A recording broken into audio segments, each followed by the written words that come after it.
او امام غزالی ډیر لوی عالم تیر شوی دی.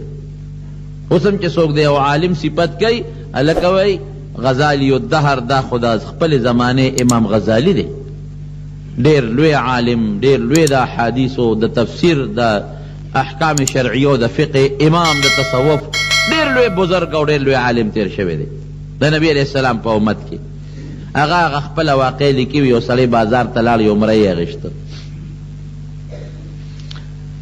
دکاندار نه تپوس وکړه دا مرۍ ډیر خشته مزیدار او مضبوط تکړه مرۍ پخوا به غلامان خرڅېدل په څو خرڅې سړی خرڅوونکي نیک سړی و وی بالکل په دې پیسو خرڅوم. هلکه صاحب پکې شته وی ده کې یو عیب دی نور پکې سم عیب نشته.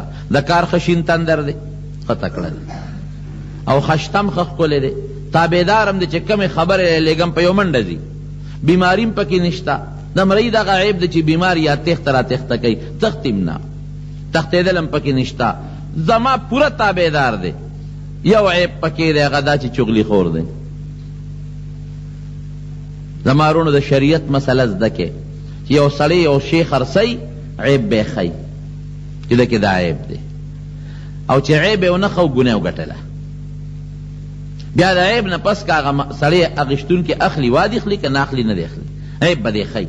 رسول الله مبارک فرمایي چې چا اخیستونکي او خرڅوونکي د خپل شي عیب بیان نه که د ده د دې اخیستلو کې او په دې خرڅولو کې به الله خیر او برکت نیږدي برکت به پکې نه او که چا عیب بیان که چې هره که زما دې شي کې دا عیب دی نو الله به د ده په دې شي کې خیر او برکت واچوي. برکت خو لوی شی دی ګوره. دا د نبی علیہ السلام مبارک حدیث دی بخاری شریف کې حدیث دی. من کتما هغه اخیستونکي خرڅوونکي چې کتمان یعنی عیب پټ که محقت برکت بیعهما د بیع او د خرڅولو برکت به ختم شي. فان بینا که عیب بیان که وصدقا او یو بل ته رښتیا خبره وکړه بورک لهما فی بیعهما د دواړو په دې اخیستلو خرڅولو کې به الله برکت پیدا کړي.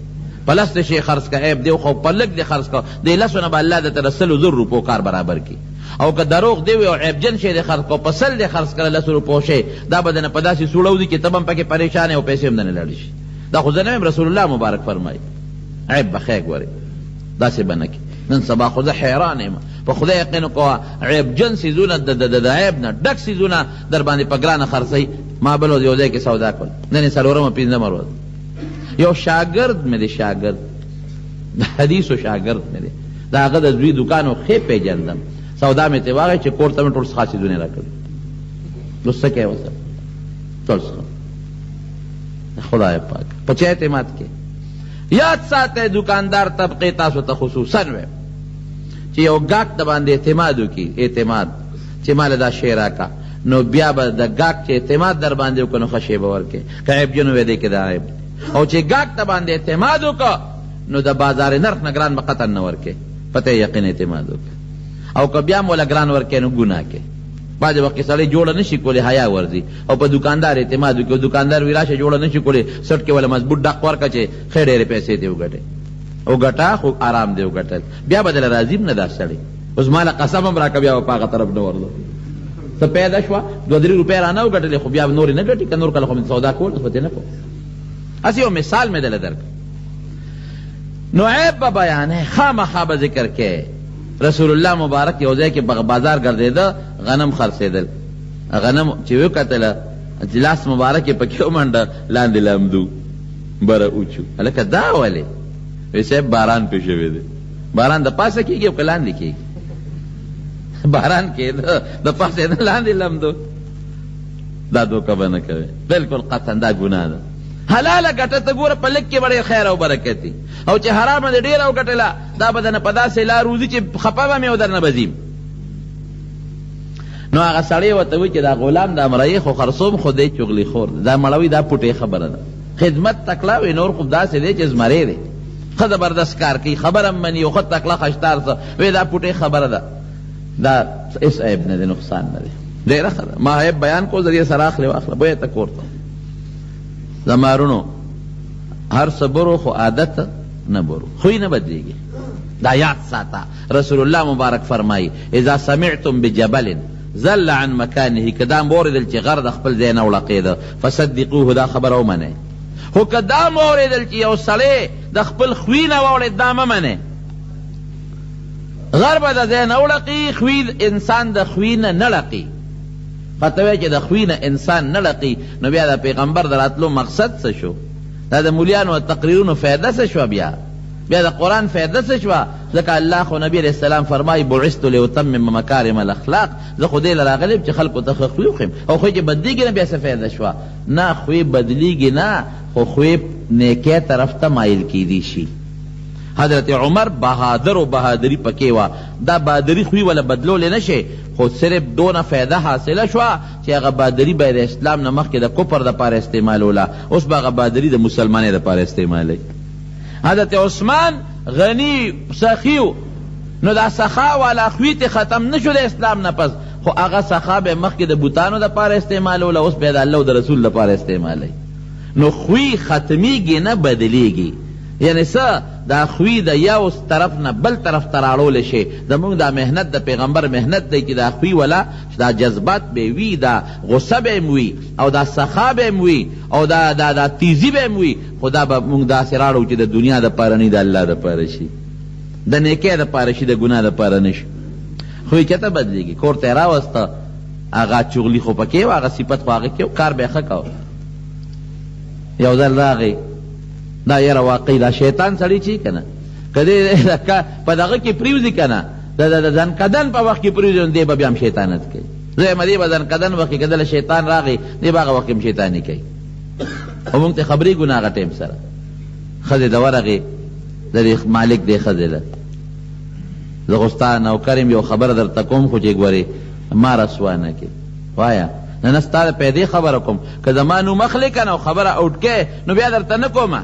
نه نه وایه څنګه خاوند در باندې بله ښځه کوي. ښځې ته خو چې دی ووایي خو د پنډه دي په ګولی دي وویشته. ښځه چې دا زغمي چې بله ښځه پې وکړي، نه ساده خبره ده، هر څه زغمي. خو که ته ورته د قصد مې چې ښځې دویمه ښځه کوم، نو تی بیا تندي ته ګوره، خبرې به هم در سره نه کوي. یاره ښځې او دویمه ښځه لرې که خدای مې د کوټې د دشمن نه وساتي. ښځه چې ته دا زغمي، وی خاوند در باندې بله ښځه کوي، ته څه خبرې؟ ما ته پته نه ده کله چې ماسخوتن ناوخته راشي او د غرمې کله نی او کله سار وختي وځي، خو دا هغه بلې ښځې له ځي که نه قصه پیسې جوړه کړې ده. خو ګورې ښځې دا مې راته وایي چې ما به نه یادې، زه خو ستا خیر خو یم. ګوره د شیطان له چلم ورځي، خبره دله داسې ډولۍ کې مزېداره خشته، دومره یې دله خشته کې دننه شرابي دی، بل پې د پاسه رپی ولګوي. ته وایې دا خو پی دي، دننه بهګې منځ کې شراب.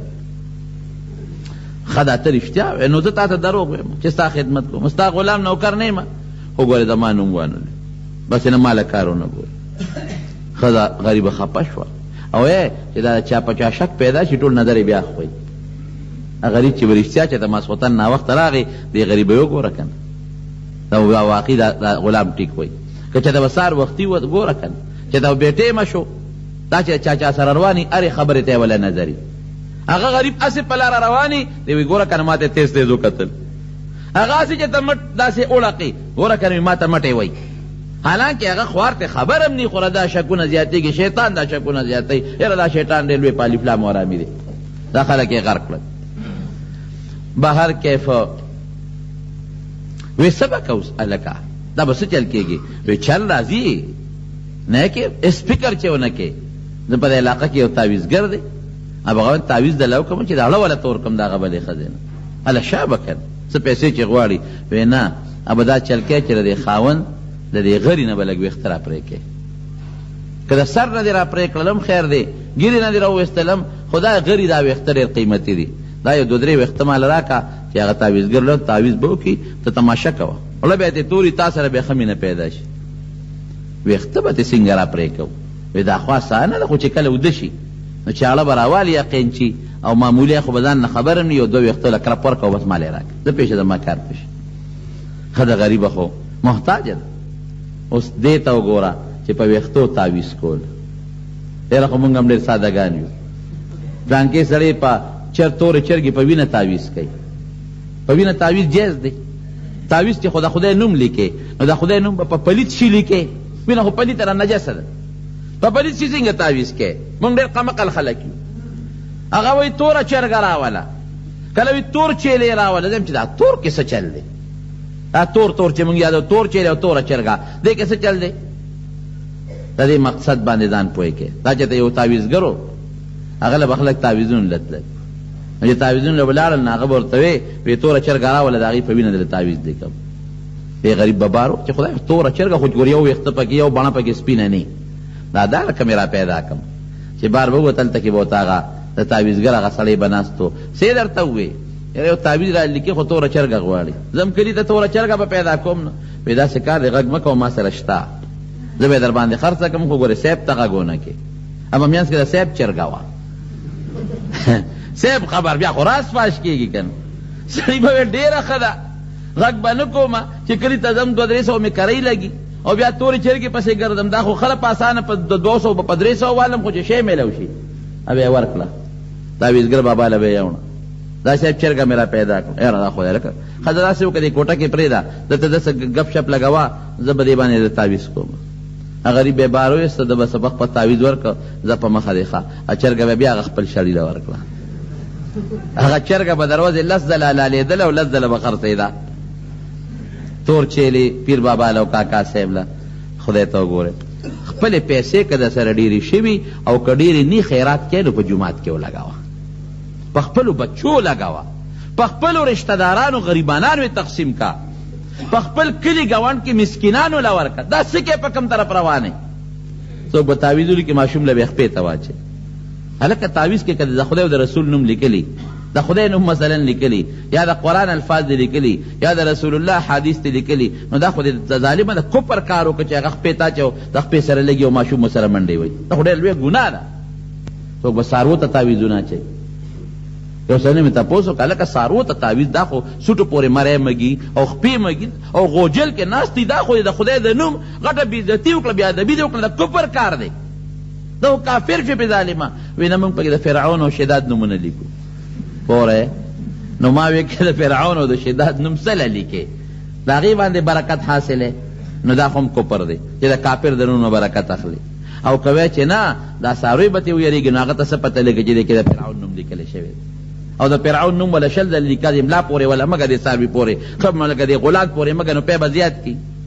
زمونږ دا شیطان دې دلته وسوسې چې دا ولې دا په غلطو مونږ سر یو، ولې دا غلط کارونه مونږ کوو. ډوډۍ ولا دم کا خوله کې څاروي له ورکا، ګوړه ولا دم کا خوله کې ولا ورکا، ماشوم له دا څیزونه کنجه کې منجه کې دا ماشومانو ته ما اچوه. صحیح تعویض د شریعت مطابق ولا ولیکه، خیر دې غاړه کې ولا واچوه، ماشوم له غاړه کې واچوه، څاروي له ګوړه اوړه دم کا ولا ورکا. دا د فایدې خبر د خېټې ته به لاړ شو.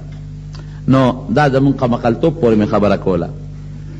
څوک وایي د اوسۍ په سر منډله تعویض لیکم، اوسۍ راله را پیدا کوم، اوسۍ راله کومې نه را پیدا کوم. نو وایي دا غري دا ویښته وله راوباس یو څو. هغې وایي زه دا خو اسانه شوه چې کله مې میړه وده شي یو کرپ په ورکړم یو 2 ویښته به ترې راکاږي.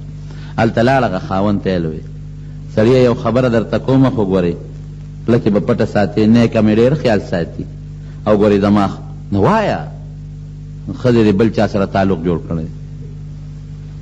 څه دې ووایي سړیه؟ وایي زه کور کې خدمتګار نه یم، خو ګورې ستا د پیدې خبره کوم چې نه مونږ یاد نه کې وره چل خو ورځي که نه.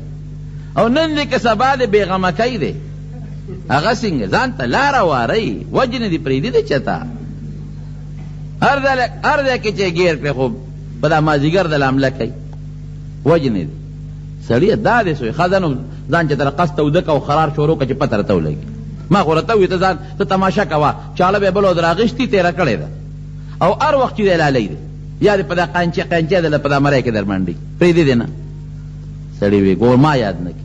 سړي واقعي چې هلکه ښځه خو هم قمقل شی خو دی، کټ قسم له تورې ځان سره غلې غونډې کېښوده او د قصد یې ځان وده که خرارې شروع که هغې غریب یې خو پرې کړې، هغه په ښه نیت راغله چې یو 2 ویښته به پرې کړم.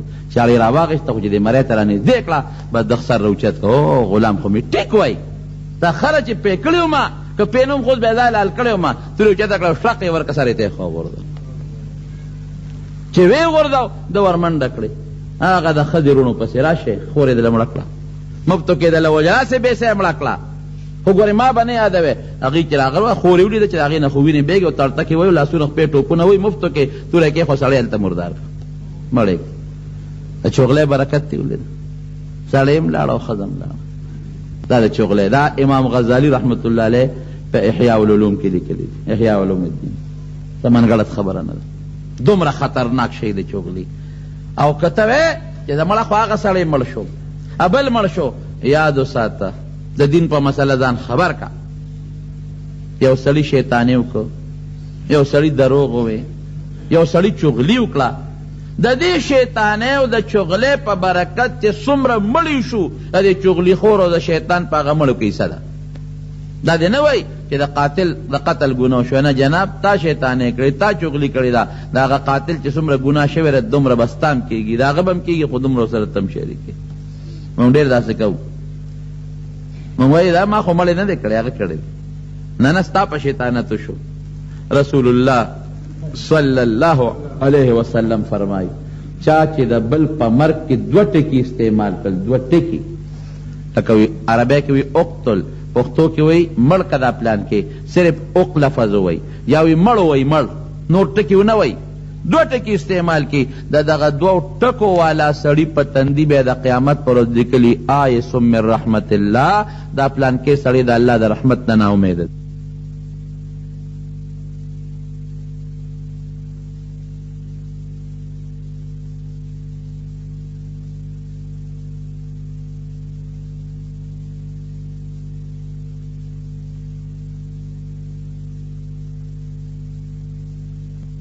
غیبت به نه کې نه به د مړي کې او نه به د جمدي کې زرقاني د موطا د امام مالک یو شرحه ده حضرت امام مالک رحمت الله علیه یو کتاب لیکلی دی موطا دا حدیثو دا هغه شرحه د زرقاني هغه کې یو واقع لیکلی ده دا هم ډېره معتمده خبره یو ښځه مړه شوه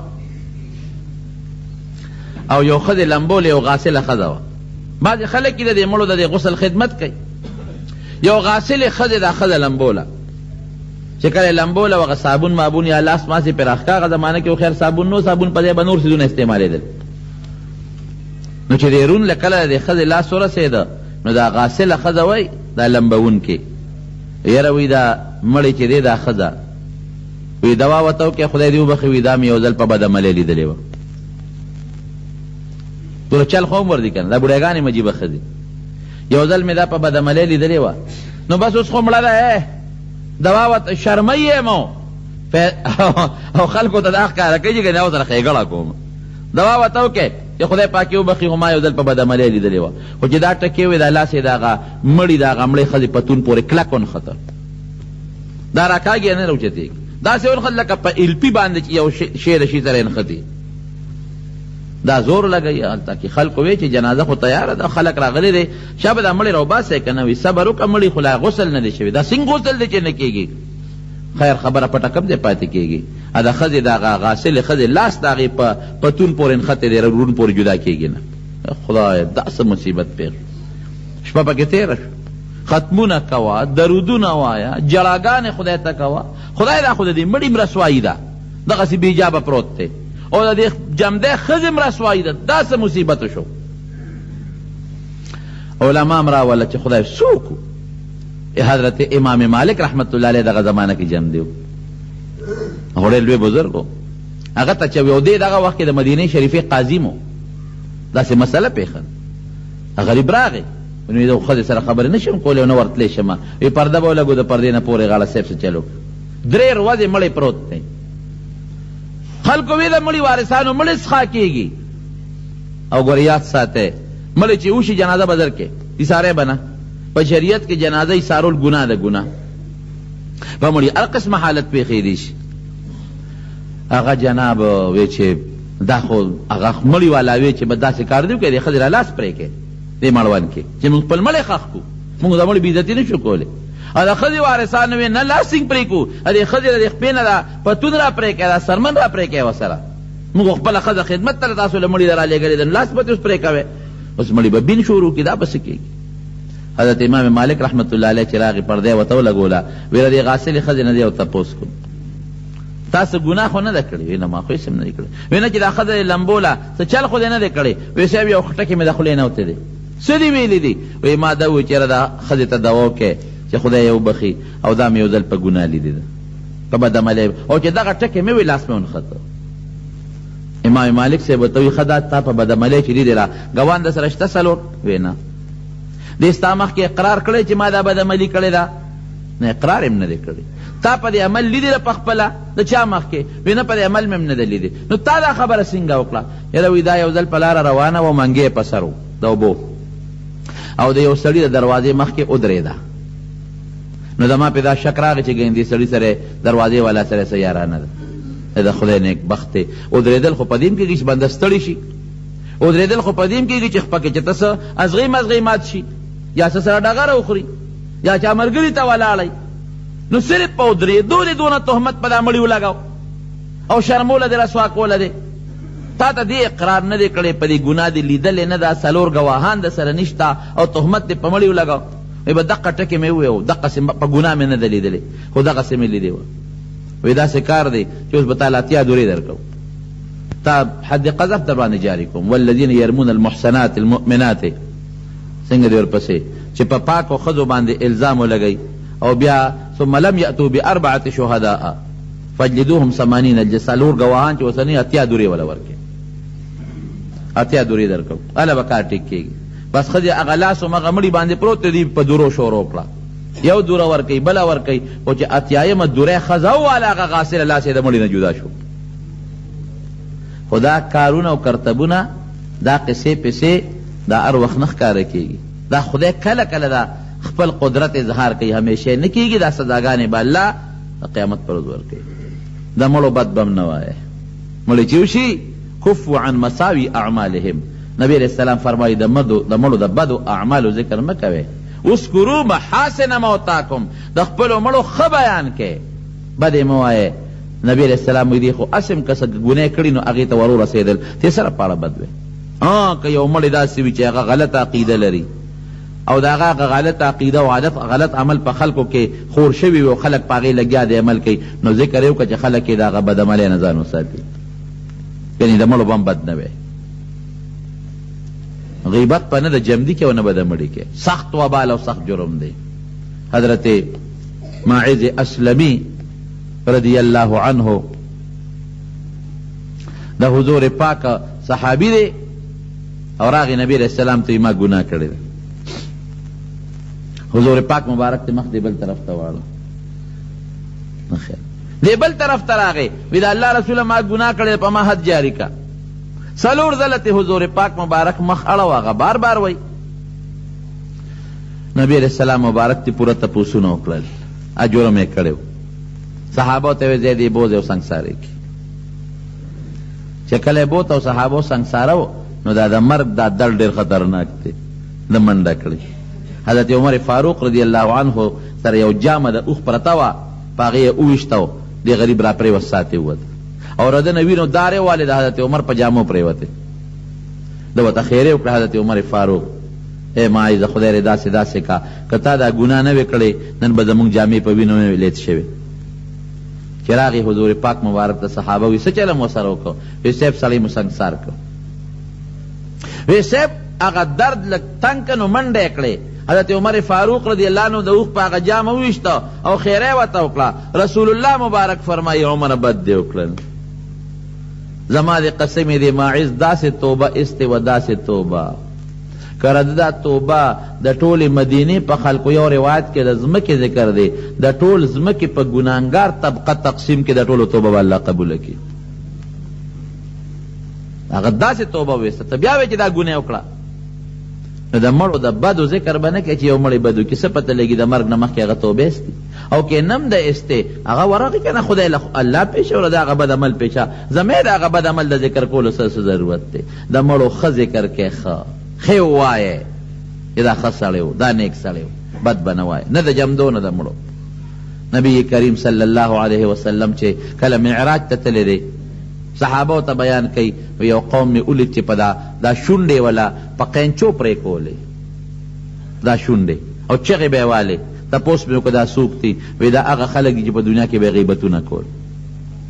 یو بل قوم می ولید چې دې وختي کې به ولا سیخ ورکا او راخکه به د غوږه پورې به ولا شلو، بیا به دلته سیخ ورکا دا بل غوږه پورې به شلو، دا به جوړېده دا به ولا بیا شلو، دا به جوړېده به ولا بیا شلو، هغه به چغې والي وینې ته به دی مې دا څوک دی؟ وی دا هغه کس دی په دنیا کې چې دروغ وی دروغ، او دنیا ته به دروغ خورېدل. ویلون نبی علیہ السلام فرمائی لمن هغه انسان لا ډېره لویه تبعی ده چې هغه دروغ وی دې دپاره چې خلک پې وخاندي. وی دا ویلون له درې ځله فرمائی دا سړی دی برباد شي، دا سړی دی برباد شي. من کان ذا وجهین فی الدنیا کان له یوم القیامة لسان من نار، چې کم په دنیا کې دوه پړیقه دی، یو ته په یو مخ خبره کوي، بل ته په بل مخ خبره کوي، شیطان دی. رسول الله صلی الله علیه وسلم فرمایي د قیامت پر ورځ به په داخله کې د اور جبه پرته وي، د اور جبه په کې تاویږي راتاویږي. موږ پراپیګنډې څو نه کوو، دروغ پراپیګنډ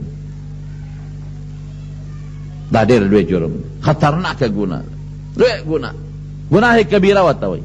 نو په دې جبه شیطانت هم کېږي، دروغ هم پې وایي، غیبت هم پې ویلې کېږي، شیطانت هم پې کېږي. دا ټول جرمونه د دې وړې جبې دي. ځکه رسول الله صلی الله علیه وسلم فرمائی که مالا چا ذمہ داری راکړه چې په دې ژبه به دروغ نه ویم، دې سړي له زه ذمہ داری ورکوم د جنت چې دی به جنت ته ځي، دروغ چې په دې ژبه نه وي. یو نیک انسان دی په یو مجلس کې ناست وم، نو یو مجلس کې غیبت کېده، وی دې پاسېدم، وی لږ ساعت پس بیا رالم، چا سره مې کار و، وی چې رالم هغه غیبت همغسې شروع و، وی ما هسې واورېده خو توجه مې نه ورکوله. چې وده شم خوب می لیده، په خوب کې یو سړی را لګیا دی او څخه د خنزیر غوښه د مرداره چینجي پې لګیا دی، د هغه خنزیر د هغه مردارې غوښې ننوړی راغلي او ما یې راکوي چې دا خو نه خورم، ستا پلار به م خوري، په زور یې زما په دا خوله کې را منډي، او ما له الټی راځي چې دا خو څخه بین کوي، د خنزیر هم ده او چینجي پې لګیا دی، دا ولې راکوې؟ یو ستل ته مسلمان غوښه خوړه هغه خیر دی او دا نه خوري. ایحب احدکم ان یأکل لحم اخیه میته، قرآن کې الله وایي غیبت داسې دی د مسلمان غوښې خوړل دي. وی په زور یې راکوله، الټی مې وکړې په هغه خوب کې چې راویښ شومه، دا بزرګ وایي قسم په خدای چې 13 ورځې مې د خولې را هغه څخه بوی ته، او د کشف خاوندانو پې پوهېدل، زمونږ د خولې نه هم دغه بوی ځي، خو موږ د کشف خاوندانو یو پوهېږو پې نه، هغوی به پوهېدل، موږ نه پوهېږو، موږ ته پته نه لګي. دروغ دې نه ځان ساتئ، ستاسو پکې خیر دی. غیبت دې نه ځان ساتئ، چغلی شیطانت دې نه ځان ساتئ، دا د ژبې ګناهونه دي. دې ژبه کې د یو حدیث کې دا هم راځي چې دا خلک به د ژبو کې به له سیخ ورکړي او د قیامت پر ورځ دې نه اویزان دي. الله اکبر، خدای ومساتئ. د حضرت موسی علیه السلام زمانه ده، فرعون خدای سره د مرګرو غرق کړ، او حضرت موسی علیه السلام پورې ود د دریاب نه پوری وت یو لوی علاقه وه، بلقا د هغې علاقې نوم و، په هغې د حملې اراده وکړه، ملګري تیار کړل چې ورځو په دې ښار باندې حمله کو چې دا فتح کو. دغې بلقا کې یو نیک سړی و، بلعمي نوم و، بزرګ و، نیک سړی و، د الله عبادت پې کو، او د هغې زمانې غټ عبادت به ده چې سړی به جونګړه کې دی رو یا په یو غار کې به دی رو، ځان له به ناست و، نه به یې ښځه وه نه به یې بچي و، که چا به ښځه بچي مو نو بیا به هم کوشش کو چې زیات وخت د په غار کې یا په سوړه کې او یا په جونګړه کې تېره کړي چې د الله عبادت وکړي. د دې بلعم خو ښځه وه، خو ډېر زیات الله ته نږدې و، او پروردگار دی بلعم له یو نعمت ورکړی و د دعا د قبلېدو چې ده به کومه دعا کوله نو هغه دعا به الله قبلوله. د دنیا د خلک راتلل او چا به ورته ښه دعا وي او چا به ورته خیره وي، او دی نیک سړی و، دعا به کوله الله به دعا قبلوله. کله چې حضرت موسی علیه السلام په دې ښار د حملې اراده وکړه، د ښار خلکو بادشاه ته شکایت وکوي د سره خو موږ مقابله نشو کولی. فرعون د سره مقابله ونه کړې شوه، د فرعون لوی لښکر د په مقابله کې په دریاب غرق شو، نو چې فرعون مقابله نشي کولی، د فرعون لښکر نشي کولی، موږ به ورسره څه مقابله وکړو؟ موږ مقابله نشو کولی. خو څه به کوو؟ وی داسې وکړه چې ستا په دې رعیت کې یو سړی دی بلعم، هغه ته ووایه چې د موسی علیه السلام ته او د بني اسرائیلو ته خیره وکړي. ډېره ښه ده. بادشاه د بلعم ته راغی، ورته کېناسته، وی ګوره زمونږ په دې علاقه د حملې اعلان موسی علیه السلام کړی سره د مرګرو، او مونږ یې طاقت نشو لرلی، ته مهرباني وکړه دته خیره وکړه چې دې تباه شي. بلعم ورته وی چې داسې خو نشي کېدی، زما د هغه خو یو دین دی، زما د هغه خو یو مذهب دی، د هغه مذهب ومنې، د هغه دین ومنې، زما د هغه یو دین دی، جوړه به راشي، حمله در باندې نه کوي. بادشاہ درې کاره وکړل. ګوره بعضې بادشاه هوښیاري، د دنیا په لین دین هوښیاري. یو خدا دی چې د بلعم ته پولیس والا مقرر کړل چې دی در نه بار ونه تښتي، وی تا وجنو پرېږدو دی نه، چې ستا او د هغه یو مذهب دی او هغه په مونږ باندې حمله کوي، خو ته مرګرې بیا تا بیا چاته پرېږدو، که هغه حمله وکړه نو مونږ به لاول تا وجنو، ستا ښځه به وجنو، ستا بچي به وجنو. تا په خپله اقرار وکړه چې زما او د هغه یو دین دی. معلومیږي دا چې ته خو د هغه په طرقه خوشحاله، نو که هغه حمله وکړه تا پرېږدو نه یمبرک. دویمې دا چلو که چې د ښځې ته واسطه جوړه کړه او هغې له پیسې ورکړې. بعض انسان د ښځې نه مجبوره شي، شیطان هم د بعض نیک انسان ښځه ولمسی او د ښځې په دام کې راولي، نو خرابي کې سړی د ښځې نه مجبوری. ښځې ورلو لمسول او ښځې له لالونه او جواهرات او کالی او سره او سپین پټ راولېږل چې دا خاوند دې مجبوره کا چې موسی علیه السلام ته او د هغه قوم ته خیره وکړي که نی، نو ګورې پرېږدوم هم نه، او که خیره وکړه ورته نو دا دومره دولت او مال هم دله درکوم. دریم کار یې دا وکړه چې د مشرانو جرګې دې بلعم له راولېږله چې تاسو لاړ شئ دته نصیحت وکړئ، او که دې څومره مال غواړي، دولت غواړي، دا ټول وله ورکوم، خو چې دا موسی او د هغه قوم تباه شي، دې ورته خیري وکړي، د خیره الله قبلوي. بلعم په دې درې وجو باندې را مجبور شو. هلته ورته ښځه لګیا ده چې سړیه که دا خیره نه کې نو موږ به څه کوو. موسی علیه السلام خو دیرا چولې، د خیمې یې لګولې دي، لښکر یې تیار کړی دی، او اراده لري زمونږ په دې قوم حمله کوي، په دې ملک، نو هغه به یا حمله کوي یا به نه کوي. بادشاه موږ نه پرېږدي، ما م وجني، تا م وجني، بچي م راله وجني. یو خیره ورته وکړه. هغې خو پیسې اخېستې وې ښځې، هلته جرګه لاړه بلعم ته چې ته ګوره زمونږ وطن یې زمونږ کلي روانېږي، موسی علیه السلام زمونږ وطن روانوي، خیره به کې. بل خوا د بادشاه دبه و، پې پولیس پې مقرر دی چې که موسی علیه السلام حمله وکړه نو لومبې به دې وجنو. غریب یې مجبور کړ. دې یو خر و، په هغه خر باندې سور شو، او یو غر ته به ته په هغه غر کې به د الله عبادت کو. خر یې روان که چې هغه غر ته ځم او چې هلته اوس موسی علیه السلام ته خیره وکړم، خو بادشاه هوښیار و، هغه وی په دې چې الله نه ونه تښتي، کسان یې ورسره هغه جرګې والا او پولیس والا مقرر کړه چې تاسو له د خیرو ته غوږ کېږدئ، دی به جدا کېږي ستاسو نه، چې په لاره ځي هغه ځای کې خر را پرېوت، خر نه ځي. دی را کوز شو، هغه خر له ذکې ورکوي چې دا خر پاسئ. وی خر ورسره خبرې شروع کړې، دا د بزرګانو کرامت دی چې ته ما ولې وې، زه تللی شم، مخکې د فرشتو جال راته ولاړ دی، ما نه پرېږدي مخکې تلو ته، زه څه وکړم؟ دی په دې م پوه نه شو. پیسم ذهن ته راله، جرګم راله، د خپل ځان سوچم راغی، خر یې پاس او روان شو. هغه ځای ته ورسېده او د هغې زمانې چې کوم عبادت دی هغه خپل عبادت یې وکړ. ځکه د دعا د قبلېدو هم دغه طریقه ده. او زما وروڼو د دې نه مخکې استخاره کړې ده. ورګه استخاره کومه، استخاره چې کوله نو په هغې کې ورته دا د الله د طرف نه وویلو چې ګورې پام کوه غر کېږي که موسی علیه السلام ته دې خیره وکړه. که ته ډېر هم لوی سړی یې او ډېر هم عبادت ګزار یې، خو د پیغمبر د خپې خاورې ته هم نه رسېږي. دا قاعده ده زما وروڼو. دا ټول مخلوق را یو ځای که، دا ټول مخلوق.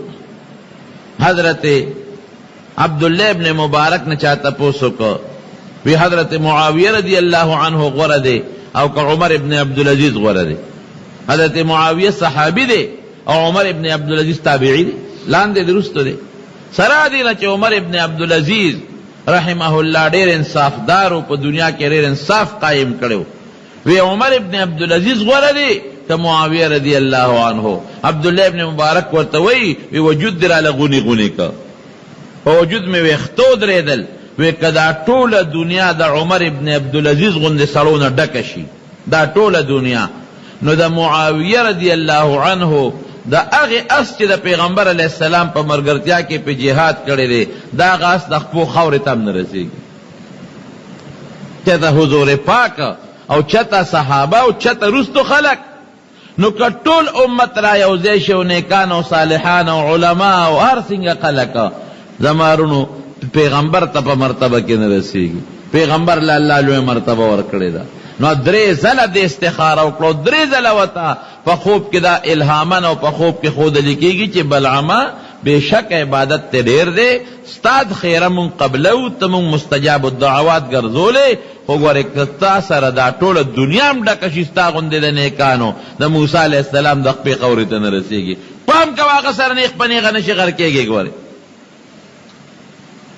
خوند یې ونه کړ، لاړ یرم ده او لالچم دی، دا دوه څیزونه ډېر خطرناک دي.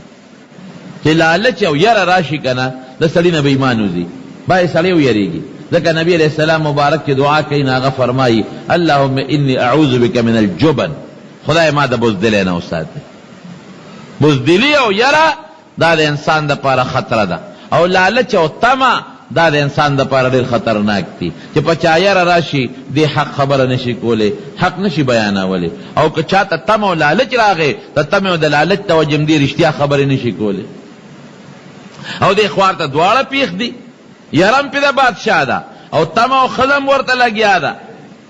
خیر هغه ځان یې هغه غار ته ورسو. دا خلق د بادشاه دا پولیس والا او دا جرګې والا ته ګیر چاپېره تو دي چې دې به اوس موسی علیه السلام ته خیره کوي. اتفاق ته ګوره مفسرینو لیکلی دي د قرآن شریف د یو آیت په تفسیر کې چې کله د خیره شروع کړه بني اسرائیلو ته، نو د خولې نه د قوم طرف ته خیره وځي. بني اسرائیل نه یادوي، وی خدایا زمونږ د کلي دا قوم دا تباه کې. هغې ورته لیونې که روغې مونږ راوستې چې ته به د موسی علیه السلام قوم ته خیره وکړې، نو خپل قوم ته دې خیرې شروع کړې. او چې د موسی علیه السلام نوم اخلي نو خپل نوم یې د خولې نه وخی چې بلعم دې غرق شي. ته خدای ظالمه، مونږ غواړو چې موسی علیه السلام ته خیر وکړو، ځان ته کې مونږ غواړو د هغه قوم ته خیرې وکړه، نو تا خپل قوم ته خیرې شروع کړې. وی قسم دې جبه اخواړو مو دا تاویږي دې بل طرف ته، غرقم کړم تبام کړم ظالمانو. موسی علیہ السلام نوم علم هغه نه راځي په جبه خپل نوم راځي، خیر هغه ته کوم خپل تان ته راځي کېږي. او بني اسرائیل په خوله علم د هغې په ځای ستاسو نومونه په خولې راځي، هغه نه راځي. جبه خوا تاوم ادې خوا راګرځي، غرقم کړم. رب العالمین داسې آفت باندې مبتلا که چې لکه د سپیه جبه بار راوته او دې نوم ته راورسېده، جبه ته یې ویزانده شو. دا د خدای فضل دی. د سپیم جبه ده او زمونږ هم جبې دي. د سپي جمع کم ځای پرته لاندې ویزان دی، لاړې ته بیږي. او د انسان جبه پروردګار په شونډو او په غاښونو کې دننه محفوظ ساتلې ده. دا د خدای څونه لوی فضل او څونه کرم درته الله خولی شي چې انسانه ګورې زه دام کولی شم چې جبه در ناویزان ده که مو ځوړندي او لاړې ته بیږي. در سره مې څونه احسان کړی دی، غاښونه دي، جبه ده، دې له مې درله غلاف جوړ کړی دی، شونډې مې جوړې کړې دي، او د دشمن میانس کې مې بنده کړی ده. غاښونه خو د جبې دشمنان دي، که معمولي غوندې لږ غوندې غاښونه خطا شي او جبې په دا منځ کې ګیره شي، وینې ته وبهیي او څونه انسان په تکلیف کې شي. دغه جبه د دې خپل دشمن په قلا کې تاویږي را تاویږي، حفاظت یې څوک کوي؟ الله کوي. او د شونډه غوندې لویه قلعه ته تو کړې ده، د انسان دننه لاړې او هغه چې سب قیسې پیسې دي هغه محفوظ دي، پټې دي. د بلعام جبه ویزانده شوه، خلکو ته وی غرقم کړم تبام کړم، غرق شم. بس پیشو چې دا خو زه غرق شم، د پیغمبر ته خیرې زه کوم، غرق شم. وی راشه بس زه خواستم غرق یم، اوس ته یو چل ښیم. هغه چلو کې نو د موسی علیه السلام قوم به رستو شي، نور خو څه جوړ نه شو. وی څوک وی جنکۍ راولې، جامې ورته خشته واچوې، سرونه ورته سرتور کې، او بني اسرائیلو د موسی علیه السلام په لښکر کې وردننه کې سامان ورکې چې په هغوی سامان خرڅول شروع کړي. چاله چاکوان ورکې هلته به خرڅوي، چاله بل شی ورکې د خوراک سامان، چاله جامې ورکې او خشته کې ښکلې کې چې د موسی علیه السلام په لښکر کې وردن نشي او سامان ورکې په ارزان قیمت ته خرڅوي او که د موسی علیه السلام چې ته فوج او خلکو ورته کتل نو دوی دې ورته مسکا کوي چې هغوی ورته رامایل شي او که چا ورته لاس اچو نو انکار دې ورته نه کوي. بس په دې به د موسی علیه السلام قوم شکست مونی په بل یې نشی والی. حقه چلې وکړو. بادشاہ وی بس داسې جنکې خشته خوبصورته تیارې کړې او د خرید و فروخت سامان یې وله ورکړه. وی ورچې بني اسرائیلو کې دا خرڅوی او هغوی سره ګډ ګرځئ که څوک لاس هم درته چې انکار به نه کوې. ډېره ښه ده. جنکې تیار شي سامان وله بادشاہ ورکړه او ورځی وی او که پیسې درکوي سامان د بادشاہ دی خو پیسې درکوي پیسې ستاسو دي ارزانه باندې خرڅوی. پیغلی جنکې تیار کړې خشته خوبصورته خشته جامې ورته واچولې ویښته میښته سټایل وغیرې وله برابر کړل او په بني اسرائیلو کې وردن نه شوې. سامان یې خرڅو دې دپاره چې د هغوی ځان ته رامایل کي. موسی علیه السلام خبر شوې دا ګورې غم جوړ نه کې دا ښځې پرې نه دی خو ښځې خو را دننه شوې وې.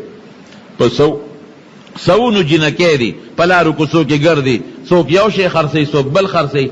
او دې زمانه کې هم دا شی شته که نشته؟ دا ګورې هغه طریقه را روانه ده د امریکې او د برطانیې او د کافرو دا یو سازش دی. اوس هم دا جنکې په دې لارو کوڅو بازارونو کې ګرځي او دا سامانونه خرڅوي. څوک شیمپوان خرڅوي څوک صابون خرڅوي څوک در باندې چای خرڅوي څوک در باندې چینی خرڅوي څوک پنسلې خرڅوي څوک پینونه خرڅوي او ځانونه یې جوړ کړي او جامه خشته کړي او جامه ټیټ جامه او سر تور کړي او څوک په کوڅو کې دننه ګرځه څوک بازارونو کې ګرځه. دا څه دپاره؟ د کمپنۍ مشهورتیا کوو چې صابون مشهور شي صابون د کمپنۍ مشهورتیا کوو د شیمپو د کمپنۍ مشهورتیا کوو د تیلو د کمپنۍ مشهورتیا کوو. دا د کمپنۍ مشهورتیا نه کوي مسلمان کشر کل بې غیرته کوي. هغه شی دی که نه وګورئ لغوندې هغه طریقه ده چې کومه طریقه بلعام د موسی علیه السلام د قوم خلاف هغه خپل قوم ته وښوله هغه طریقه روانه ده. لارو کوڅو کې جنکې ګرځه ولې هلکان دي ورته به ګوري چې ځان دې جوړ که تا ته به هلک ولې نه ګوري. نبی کریم صلی الله علیه وسلم فرمایي الله اکبر څه ښکلی پیغمبر دی. په خدای باندې قسم یې سړی حیران شي. ساجبه الفاظ فرمایي وی ښه ده چې د کور نه بار وځي د کور نه بار شیطان څه چل کوي دا ښځه د خلکو په نظر کې ډولۍ کوي. که بدرنګه ښځه ولې نی د ډیران د غورځولو ښځه ولې نی خو شیطان څه چل کوي استشرف لها الشیطان. شیطان کوشش کوي چې خلک دې ته وګوري په توجه په غور باندې. د دې وجې نه چې د ښځه د کوره بار وځي په غټ پړونې او غټ څادر کې دې ځان پټ کړي هغه دې نه ورته ګوري یو ورته ګوري بل ورته ګوري بل ورته ګوري بل ورته ګوري. د نظر او د سترګو ګناه شوه که نه شوه؟ دوی غم جوړ په لارو کوڅو کې هلکان ناست ولې ظلم کوئ ظالمانو؟ خور نه لرې خپله لور نه لرې خپله مور نه لرې خپله تربوره خپله نه لرې ولې ظلم کوې؟ سکول نه ماشومانې چوټي شي وړې وړې ماشومانې لارو کوڅو کې خلک ناستې ورته ګوري څه چل دی وکړه اړو دې قتل نو څه کوپر دی وکړه. هیرونو یو مثال در کوم د مټیو دکان دی او ښه مزېدار دا مټۍ پکې خشته خشته پراته دي هغه سپینې پاڼې پې لګولې او دا ګلاب جامن او دا رسګله او بل او بل ښه خشته په شیشو کې بند او یو سړی بار نه ورته نیغ نیغ ګوري څه فایده ورته میلاویږي؟ دکاندار به دوی خدای دې بېخو باسه که اخلې خو راشه وایله یعنې څه ده ما دکان مخې ته وړه خدای دې بېخو باسه که دې ګوري په دې کتو اسم نه کېږي تر څو چې دې راشي دکاندار نه یو شی واخلي مټه یو خولې ته یې واچوي. نو دقه رنګې تا ته شیطان دا زنانه متزینه کړه خشته کړه ته ښکلې کړه او ته د بار نه ورته ګورې نو خو همدغه مټیو دکان کتو مثال شو که نه ستا پیسه څه چل دی وکړه څه توره دې وکړه بغیر د ګناه نه څه توره پکې شته عزم نشته. د په یو بوتل دې تا لاس کې نیولی دی خو خولې له دې ساس کې نه راځي او بوتل کې دننه پیپ راته دی ته ورته نیغ نیغ ګورې څه فایده درته میلاویږي بې د غم نه هلکه دې سره غم زیاتېږي او دا پی به کله څکمه دا به کله د ما مرۍ ته دا پی رسي شملې به ترې کله وکړم ماسته به ترې کله وکړم او چې ورته ګورې نه دا غم به دې نه هله مټیو دکان ته چې مخامخ ولاړې غم به دې هلکه پیسې وې یو کیلو خو به مې ترې وړي بچو به هم خوړی ما به هم خوړی او چې نه ګورې دې غم نه به خلاص نو دا قتل خو غم جوړوي دا خو شیطان سړی نور هم بربادوي. دا هغه شعر دا انجیوز والا جنکې کوڅو کوڅو کې ګرځي او سیبا بڑے والی بڑے نن سبا خزو بڑے والی خپکیږي ما نره نره پنسی وی د اسخا تک تور اسخاخ په لکه چیلی ښکاری څپې بخریو دي دا کمی دا پرتوک اغوندی لا سنگا دا پر اخپای وردن نکی دا پینسا لا سنگا پدی نپویگو دا ولی ظلم کئی خلق دا ولی ځان سره زیاته کې خدا حیادار اغدا چې دا په پرده کې کور کې کی دا ظلم د خپل اولاد سره خځه سره ظلم کېتا ته د خور سره ظلم کې د مور سره ظلم کې زیاته وسره ولې کې زمارونو نو دا انجیوز والا جنکه په دا کوڅو کې ګرځي بازارونو کې دې لپاره خسلول دعوت ورکوي د ګناه اغیزان ترا مایل کوي چې دا کنور سنی د ګناه نظر خو به وشي کنه او چې دا نظر د ګناه راغی د انسان نه د ایمان او د هغه د اسلام هغه غیرت بیا وځي ختم شي مسلمان چې کافر وي په دقه به وي په بل طریقې نشي والی دې چې بے غیرت شو ردنه د الله امداد پورته شو نو بلعم هغه خپل قوم ته دا چلو خو جنکه تیار کړو دا بنی اسرائیلو کې وردن نکړي وردن نکړي موسی علیہ السلام دعوت چې دا تاسو ظالمانو ولکه ګورې داس دا جنکه منه کې دا شرع دینه سودا وانه له دا پرې د خپل زینو تا لیکن بعد لکان خوې اده نظر ګناه خوشتا اده سترګو ګناه خوشتا د وخت خوشتا بعد لکان هغه جنکو له ټونګي مونږه ورکړي الله سے چلو کو وبا خدای په بنی اسرائیل را واسطا په یو ورځ او یا زره کسان تمړ شو یو ورځ سره او یا زره کسان مړ شو او موسی علیہ السلام خدای ته په سجده پرې و چې یا الله بند کدا وبا د بعد لکانو د وجنه زما ټول قوم تباہ او برباد شو دا د څه د وجنه دا د نظر د ګناه د وجنه لعن الله الناظر والمنظور الیه رسول الله مبارک فرمایي زنویب چې څوک چاته په بد نظر ګوري په دې د خدای لعنتی او که څوک ځان له داسې شکل جوړي داسې جامه جوړي چې خلک دته په بد نظر وګوري که سړی دی او که ښځه ده په دغه د خدای لعنتی رسول الله فرمایي قل للمؤمنین یغضوا من ابصارهم قرآن شریف کې دی که نه دی مسلمانانو ته ووایه ای پیغمبره چې خپل نظرونه ښکته کړئ مه ګورئ حرام نظر مه کوئ اور پسې راځي قل للمؤمنات یغضضن من ابصارهن چې ښځو ته مو وایه چې خپل نظرونه ښکته کړئ لکانو ته مه ګورئ سړی به ښځو ته نه ګوري ښځې به سړو ته نه ګوري دا ګناه ده سخته ګناه ده حضرت ابراهیم علیہ السلام چې کوم وخت نمرود اور ته غورځو اور یې بلکه چل نه ورته والا چې دې اور ته به دې غورځو څنګه هغه په میلونو لرې تاو کوي دې چې ور غورځو خو موږ به نږدې کېږو موږ خو دې ته نږدې کېدیم نه شو ابلیس د انسان په شکل کې راغی هغه د جهنم هغه مچوغ لیدلی وي د جهنم ټالونه ورته وی داسې ټال جوړ کې او په دې ټال کې دا ابراهیم علیه السلام کېنوي او ټال له جوټه ورکې نو چې دا ټال خطې د جوټه اخري او د اور دې مینځ ته شي نو پړې به وشلوي نو دې به د اور مینځ ته وغورځي غټ ټال یې جوړ کړ ابراهیم علیه السلام یې پې د پاسه کېنو ټال نو چتېږي فرشتو نیولې نو چتی شیطان ورته وایي داسې وکړئ جینکۍ راولئ هغې له ډولونه ورکړئ چې ډول ډنګوي شپېلی ورکړئ چې ګډېږي ورته دم ډولکي جوړ کړئ هغې مقصې وکړله دمې راوستې جینکۍ سرونه یې سرتور کړل بې حیایي شروع کړه او چې څنګه رالل ټال یې ګوتې یو له ټال اوچت شو دا ولې فرشتو نیولې او چې دا مصیبت راغی سرتور در جینکیو بے حیائی رالا او دا خلقو سړو نظر پې پریوت په دغه جینکو باندې او د هغې په هغه ډمتوب او سندرو خلکانو غوږونه کېښودل فرشتې د رحمت لاړې د ګناه نظر چې د شروع کو د ګناه اورېدل د شروع کړل د رحمت فرشتې لاړې ختم شو د هغې په ځای د قهر او د غضب فرشتې بیا راځي نظر ګناه ډېره خطرناکه ده توبه وباسئ په دا لارو کوڅو کې مه کښېنئ ښه دا نبی کریم صلی الله علیه وسلم زمانه ده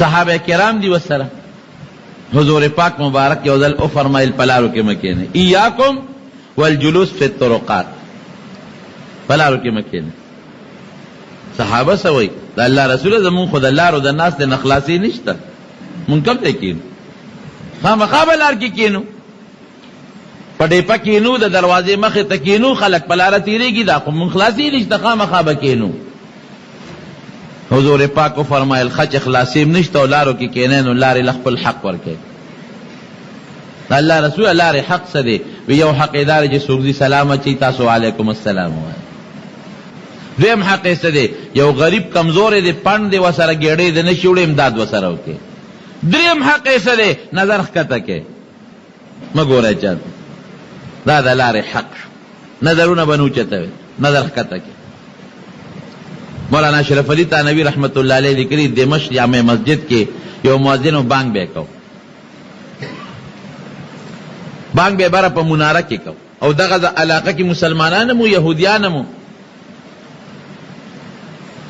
اوس هم چې مناره کې څوک بانګ وایي اوچت نو ویلی شي چې خلک یې واوري او حی علی الصلاة او حی علی الفلاح دپاره چې په کوډګۍ کې څوک بره بانګ وایي نو مخ د کړکۍ نه یو خوا بل خوا ایستی شي شریعت کې شته داسې دې بابا او یا کاله شپېته کاله بانګونه ووي به ټول عمر به بانګ وي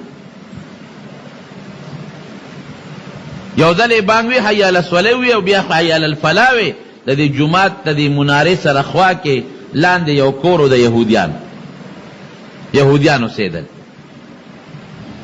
دا خو شکر زمونږ ملک د مسلمانانو دی ورشه انډیا ته وګوره پکې یهود هم اوسېږي سیکان هم اوسېږي هندوان هم اوسېږي مسلمانان هم اوسېږي دغلته نه مسلمانانو جومات ته خوا ده یهودیانو عبادت خانه را خوا ته د عیسایانو ده هغې طرف ته د سیکانو ده نو دمشق کې هغه وخت کې هم دغسې وه د جومات خوا کې د یهودي کور و چې دی وایي حی علی الفلاح ویې کتل د یو یهودي کور کې یو جینۍ و په هغې نظر پرېوت مؤذن بانګي کاکا نظر چې پرېوته نو فورا نظر اخوا کا حدیث پاک کې راځي رسول الله مبارک فرمایي وی دا لومبې نظر چې د اختیار نه کم بار جارته معاف دی لا تتبع النظرة النظر یو نظر پسې بل نظر مه تابع کوه فإن لك الأولى دا لومبې نظر د تماف دی ګورې دویم د تماف نه دی خدا هم ګورې قصدن لومبې نه زمونږ دا خلک خطی په قصد لومبې نظر ګوري داسې نیغ نه وی لومبې نظر خو معاف دی لومبې چې کم ناف دی هغه چې د اختیار نه بار خیال دی نه په چا ور پرېوته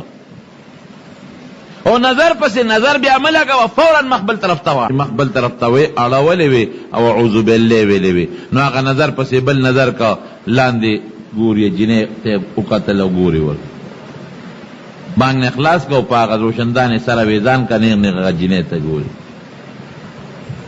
جینۍ پس خیال شو چې وی قتل بابا دا پردو کورونو ته ولې ګوري دا نیک بخته خوا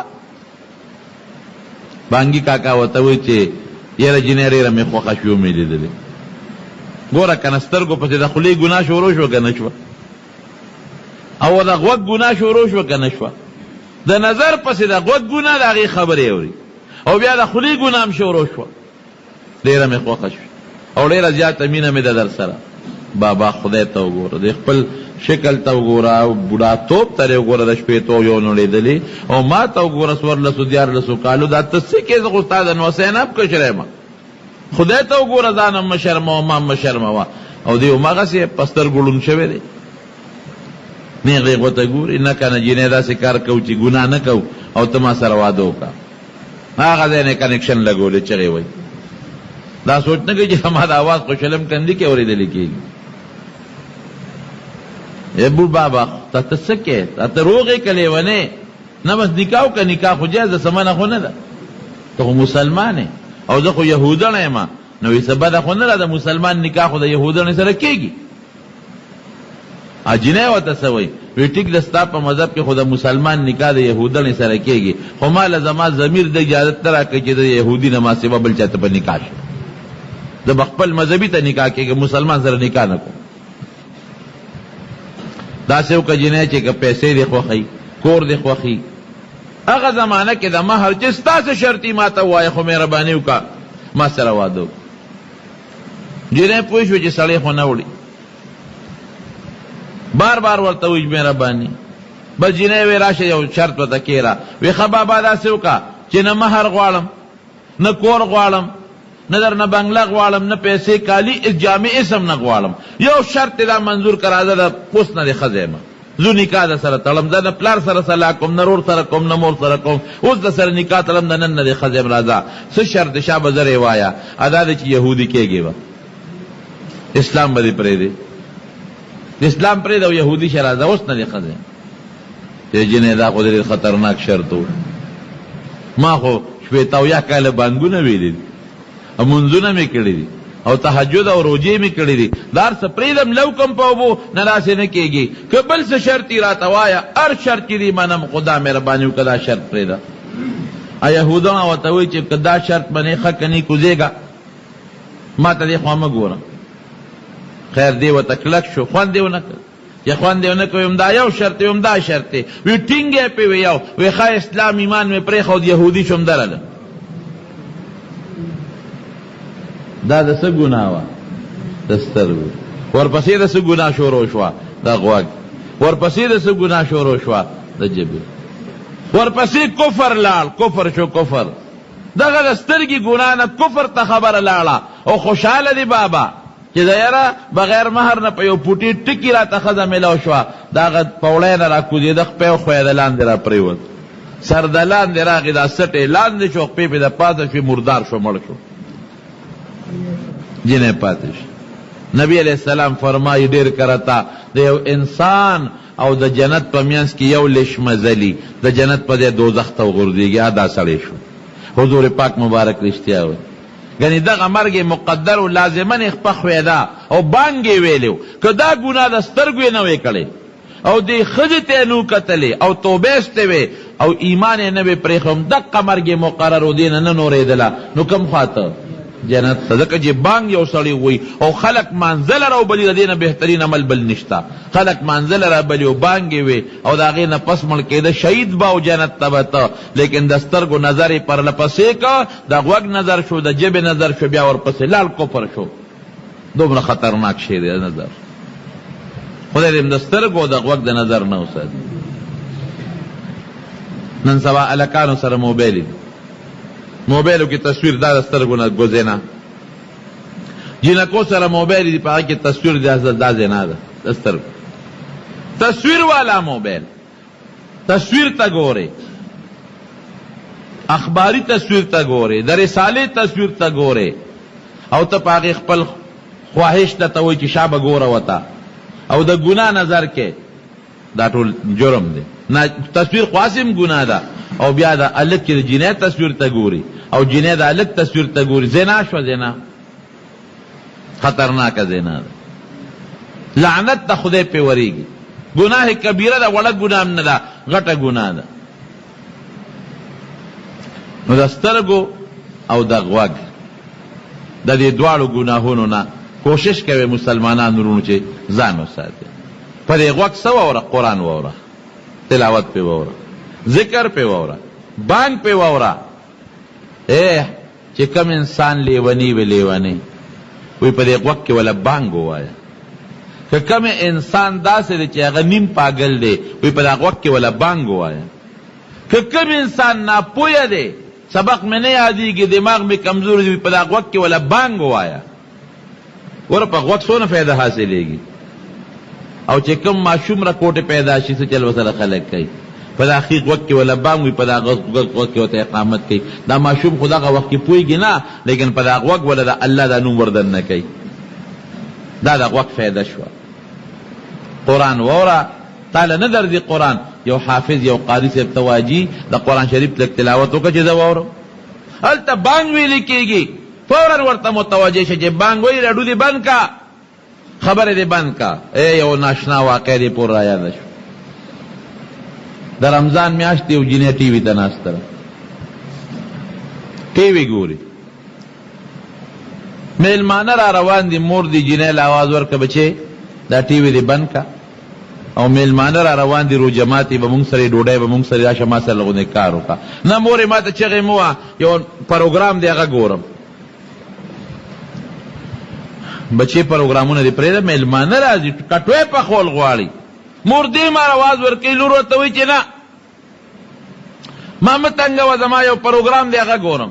چې مور کله تنګ کړه ټي وي اوچت کړه او بره کوټې ته لاړه هلته یې ځان ته ټي وي ولګو مور بیا وروخته چې یې لورې بانګ وایي د خدای الله اکبر وایي زه ډوډۍ را سره نه پخې هغه روجمات ما تیار که هغه پخلی ما وکړه میلمانه م رالل خو ته مې راباندې وکړه دا باجه دې بنده که بانګ وایي د خدای نوم اخیستلی کېږي خدای ته وګوره کوی دي بانګونه اخوا چې د ما پروګرام خرابېږي اخوا چې بیا ما ته چغې مه وه زه پروګرام ګورم فلم سینما ګورم ما ته چغې وې دره نه بره راوخته موتره پسې بره رالي بانګونه دې وایي بانګ څه ته وایي خدای پاکه راکوز شو بیا واپسې وخته چې بچې هغه روجه خو دې ما ته که راشه که نه میلمنو سره کېله نوړی ډوډۍ خو روجه خو دې ما ته که اواز نه ورکوي ورته ور ډبولې شروع کړل ور ورته ډبوي چې ور لرې که نیک بختې دلته مې دله ډوډۍ راوړه یو نوړی وخوره یو کجوره پې کړه روجه خو ما ته که په شړق دې ولګي ستا هغه دور اواز نه ورکوي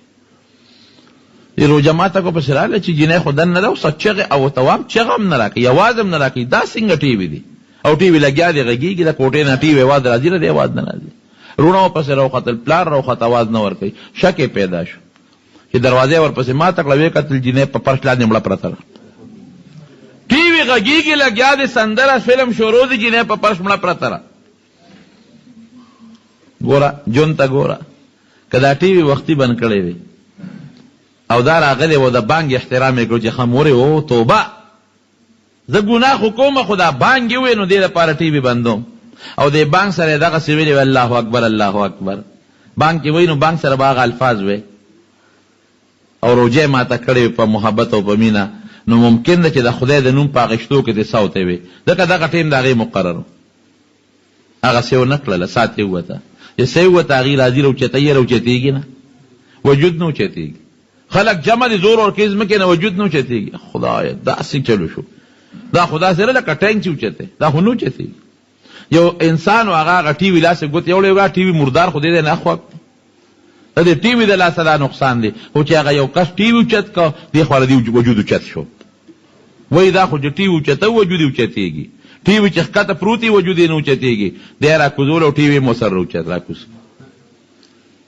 ټي وي چې به یې کېښود وجود به یې دروند شو چا اوچتولی نه شوه او چې ټي وي به یو کس اوچت که نو دا به راکوزه یې کړه راکوزه یې کړه ټي وي مو سر راکوز که اوس یې غسل لوړي بیا نه وجود نه اوچتېږي په زور یې اوچتوي نه اوچتېږي هلکه وایي داسې چل دی دا ټي وي ورسره اوچتوی ټي وي ورسره اوچت که نو دې وجود اوچت شو غسل یې ورکړه بیا جنازه وله اوچتوي جنازه نه اوچتېږي وی چل هم په دا ټي وي کې دی په دې سره یې مینه وه ټي وي وله جنازه کې دا سر ته کېښود او جنازه یې اوچته کړه مقبرې ته یې روانه کړه ټي وي سره مقبرې ته لاړه هلته یې ټي وي لرې که بیا کټ نه اوچتېږي چې قبر ته دفن شي زور لګوي سړي کټ نه اوچتېږي وی به داسې وکړې ټي وي سره مینه محبت دا ورسره په دا لحد کې ښخ کې دې د دنیا سزا شوه خدای خبر چې د آخر به څه سزا وي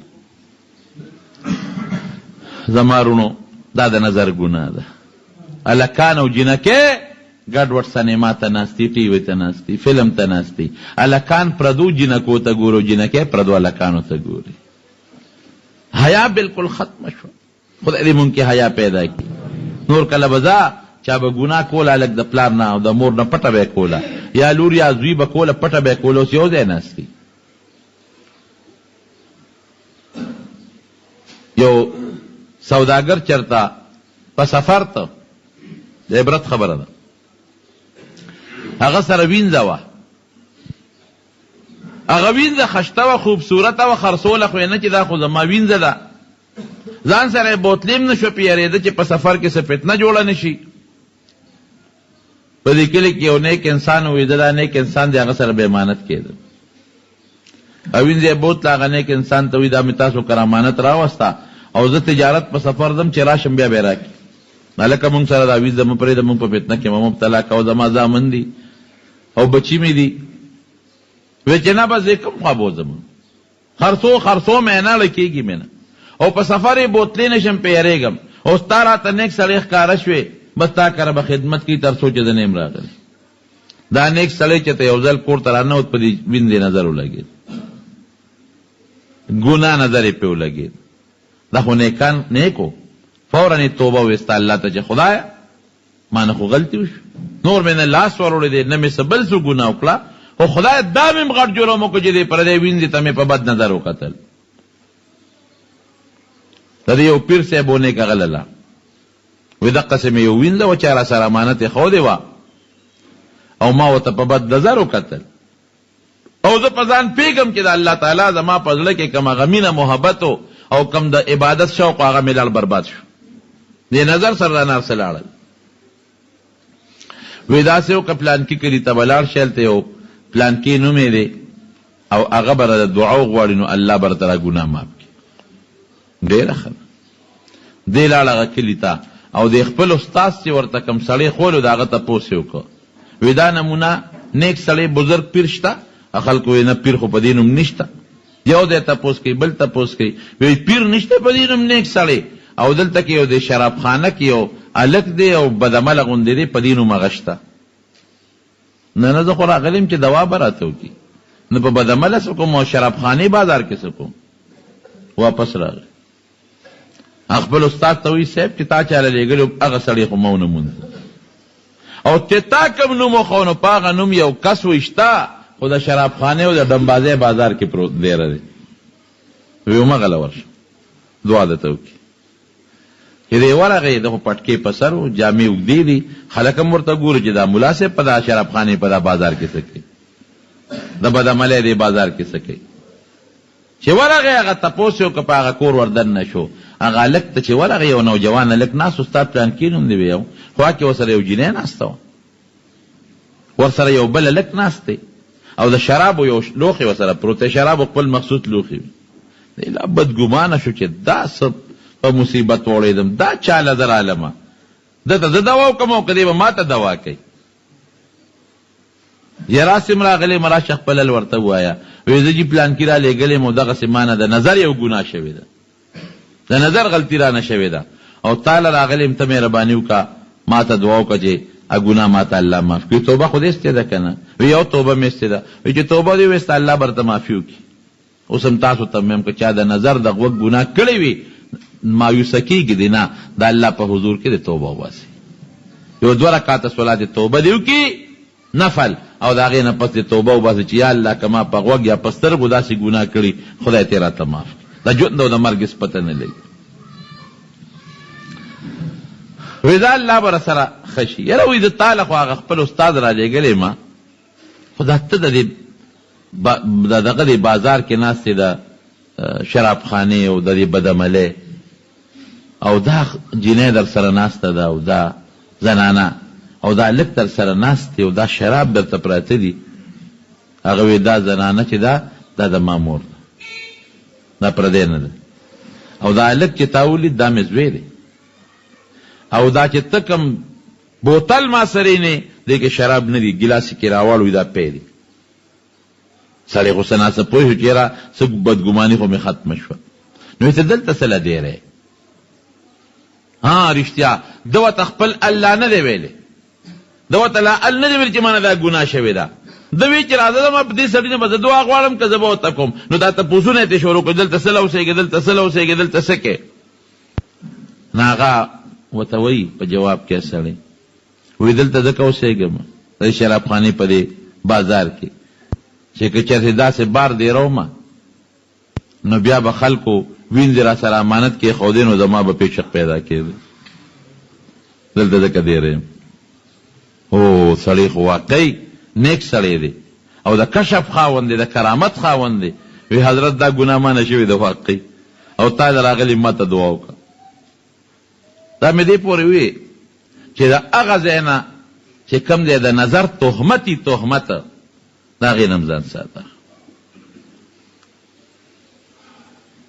د دې وجې نه زموږ علماء کرام لیکي او زموږ د طالبان پې پوه دي چې د حرامو مقدمه هم حراموي او د نیکۍ د ثواب مقدمه هغه هم ثوابي. نو که یو سړی یو نظر وکړي په دې خیال یو امرد انسان ته امرد چې د کم هلک ګیره نی راغلی په غلط نظر نو دا هم خطرناکه ګناه ده. جینۍ ته نظر کول او غوږ کې ښودل چې یاره زه دا ګانه واورم. په موبایل کې نن سبا خلکو دا چیزونه بند کړي دي که نه. مخکې کې یو ځای کې لمونځ کو زه مخکې ولاړم په مازه کې دننه صاحبه داسې ټنګار شروع شو که نه اوهو خدای پاکه او بیا بندېدم نه ټوله توجه زمونږ د هغه خلکو هم ګډه وډه شوه زمونږ هم ګډه وډه شوه اوس ناشنا لوبه وه سندره وه خدای دا چا دا دومره ظالم څوک دی لکه دا ولې دا د رنګټون چې لګې نو د هغې په ځای باندې چې تا بل څه ټکې ولګوه ته ګانه ولې لګې ډېر خلک په دې موبایلو کې سندرو آواز کېږي داسې ده که نه ده چې سلام مو وګرځو ما دعا کوله د بدقسمتۍ نه د هغه سړي هغه موبایل بیا ټنګار شروع کړه هغه ګانه بیا شروع شوه چې شروع شوه چې ما ورته وکړه یو بوډا سپین ګیری و بوډا سپین ګیری و ته یقین کوه لاسونه یې رپېدل هغه جیب نه هغه دغه راوویسته و هغه دغه یم هغه موبایل یم لکه د مړس په پنجره کې بند کړی و خلطه کې بند کړی و کله به تار یو خوا راښ کو کله بل خوا هیبت هم په غریب راغی کله به بل خوا راښ کله بل خوا خلکو مته وکتل یا بابا یا د خدای نیک بخته د قبر په غاړه ولاړې دا او یو اتیو سلو کالو نه عمر به زیات و غالبا دا ته څه کې